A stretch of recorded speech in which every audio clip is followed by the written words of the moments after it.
સેક્સ્ડ સેમેન અને કન્વેન્શનલ સેમેન વચ્ચેનો તફાવત દૂધ ઉત્પાદન વધારવા માટે પશુપાલનમાં આધુનિક ટેકનોલોજીનો ઉપયોગ ખૂબ જ મહત્વપૂર્ણ બની ગયો છે. ખાસ કરીને કૃત્રિમ ગર્ભાધાન આર્ટિફિશિયલ ઇન્સેમિનેશન દ્વારા ઉત્તમ જાતિના પશુઓ મેળવવા માટે સેમેનનો ઉપયોગ થાય છે. આજે મુખ્યત્વે બે પ્રકારના સેમેનનો ઉપયોગ થાય છે. એક સેક્સ્ડ સેમેન, દો કન્વેન્શનલ સેમેન. આ બંને વચ્ચેનો તફાવત, લાભ, નુકસાન અને ખેડૂત માટે કયું વધુ યોગ્ય છે તે સમજવું ખૂબ જ જરૂરી છે. નમસ્કાર મિત્રો, આપ સૌનું સ્વાગત છે આપણી YouTube channel dairy vision Gujarat પર. એક સેમેન શું છે? સેમેન એટલે સાઢા બળદમાંથી લેવામાં આવતું વીર્ય, જેનો ઉપયોગ ગાય અથવા ભેંસને ગર્ભવતી બનાવવા માટે થાય છે. કૃત્રિમ ગર્ભાધાન દ્વારા ઉત્તમ ગુણવત્તાવાળા સંતાન મેળવવામાં મદદ મળે છે. એક કન્વેન્શનલ સેમેન શું છે? કન્વેન્શનલ સેમેન સામાન્ય રીતે બળદમાંથી લેવામાં આવે છે અને તેમાં નર એક્સ અને માદા વાય બંને પ્રકારના ક્રોમોઝોમ્સ હોય છે.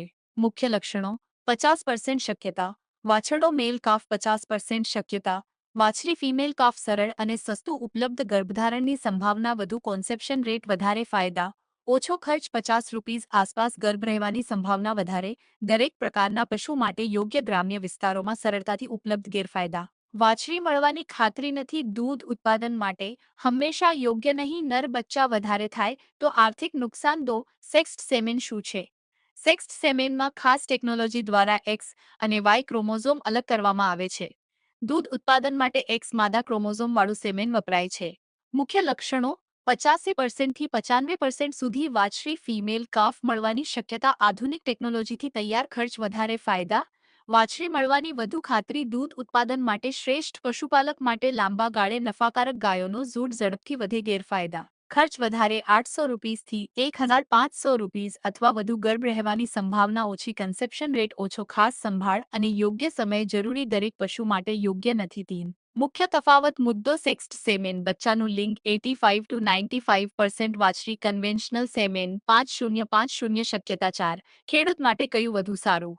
જો તમારું લક્ષ્ય દૂધ ઉત્પાદન વધારવાનું હોય, સેક્સ્ડ સેમેન વધુ સારું. જો તમે ઓછા ખર્ચમાં ગર્ભધારણ કરાવવું હોય, કન્વેન્શનલ સેમેન યોગ્ય. જો ગાય પ્રથમ વખત ગર્ભધારણ કરે છે, હેફર, સેક્સ્ડ સેમેન વધુ અસરકારક. જો ગાય પહેલાથી બચ્ચા આપી ચૂકી હોય, કન્વેન્શનલ સેમેન વધુ સુરક્ષિત. 5 ક્યારે સેક્સ્ડ સેમેન વાપરવું? ગાય ફોરવર્ડ / ભેંસ તંદુરસ્ત હોય, હીટ સમય સચોટ ઓળખાય, પ્રથમ અથવા બીજા હીટમાં ઉપયોગ કરવો, અનુભવી ટેકનિશિયન દ્વારા ગર્ભાધાન કરાવવું છે. ક્યારે કન્વેન્શનલ સેમેન વાપરવું?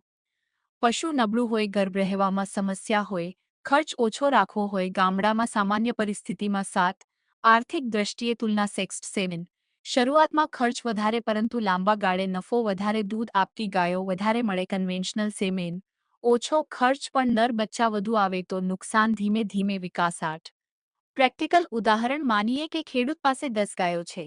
જો કન્વેન્શનલ સેમેન વાપરે, 5 વાછરી પ્લસ 5 વાછરડા. જો સેક્સ્ડ સેમેન વાપરે, 8-9 વાછરી પ્લસ 1-2 વાછરડા. એટલે દૂધ ઉત્પાદન માટે સેક્સ સેમેન વધુ ફાયદાકારક છે.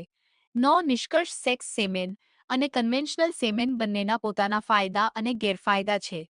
ખેડૂતને પોતાની જરૂરિયાત, બજેટ અને પશુની સ્થિતિ અનુસાર પસંદગી કરવી જોઈએ. જો તમે પ્રોફેશનલ ડેરી ફાર્મિંગ કરો છો, તો સેક્સ્ડ સેમેન શ્રેષ્ઠ વિકલ્પ છે. જો તમે સામાન્ય પશુપાલક છો, તો કન્વેન્શનલ સેમેન વધુ ઉપયોગી છે.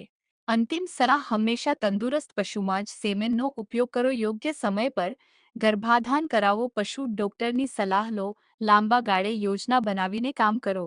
અને તમારા જો તમને આ માહિતી ઉપયોગી લાગી હોય, તો આ વિડીયોને લાઇક કરો અને તમારા મિત્રો સાથે જરૂર શેર કરો, જેથી વધુ લોકો આ યોજનાનો લાભ લઈ શકે.